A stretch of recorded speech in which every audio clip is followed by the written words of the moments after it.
Hello viewers, আসসালামু আলাইকুম। তো বন্ধুরা সবাই কেমন আছো? অনেকদিন পর তোমাদের জন্য একটি ফুল ভিডিও নিয়ে আসলাম। তো ক্যাপশন দেখে অলরেডি বুঝেই গেছো আজকে আমি কী রান্না করতে যাচ্ছি। তো আজকে আমি রান্না করেছি কুমড়ো শাক দিয়ে বৈরাগী মাছের শুটকি। শুটকি অনেকেই খেতে পছন্দ করো, আবার অনেকেই শুটকি খেতে পছন্দ করো না, কিন্তু এভাবে যদি রান্না করো অবশ্যই যে না খেতে চাও তারও একবার খেতে ইচ্ছা করবে। তো বন্ধুরা সম্পূর্ণ ভিডিওটা দেখো আর আমি কিভাবে মাছ দিয়ে এবং শুটকিটা রান্না করি সেটা জেনে নাও। তো প্রথমে আমি গাছ থেকে কুমড়ো শাক নিয়ে কাটাকাটি করে রেখে দিয়েছি। এরপর মাছটাকে একদম হালকা গরম পানি দিয়ে 3 থেকে 4 বার ধুয়ে নিব। অবশ্য শুটকি আপনারা রান্না করার সময় গরম পানি দিয়েই ধুয়ে নেওয়ার চেষ্টা করবেন। যে কোনো ধরনের শুটকি রান্না করেন না কেন অবশ্যই গরম পানি দিয়ে ধুয়ে নেবেন। তো এই পর্যায়ে আমি এখানে দিয়েছি জিরা এবং পেঁয়াজ বাটা, তার সাথে দিয়ে দিয়েছি 6 থেকে 7টি কাঁচামরিচ এবং সামান্য পরিমাণে তেল। এর মধ্যে দিয়ে দিলাম হলুদের গুঁড়ো, মরিচের গুঁড়ো। এখন আমি মশলাটাকে একটু ভেজে নিব।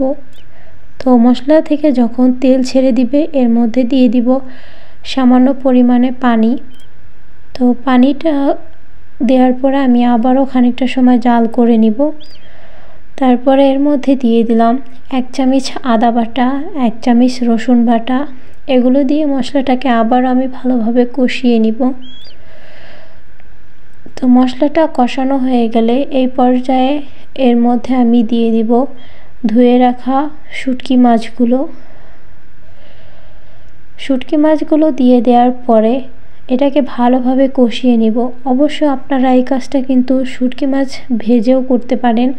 আমি এখানে শুটকি মাছটা কষিয়ে রান্না করেছি। কষিয়ে রান্না করলেও খেতে অনেক মজাদার হয়, ভেজেও রান্না করলে অনেক মজাদার হয়।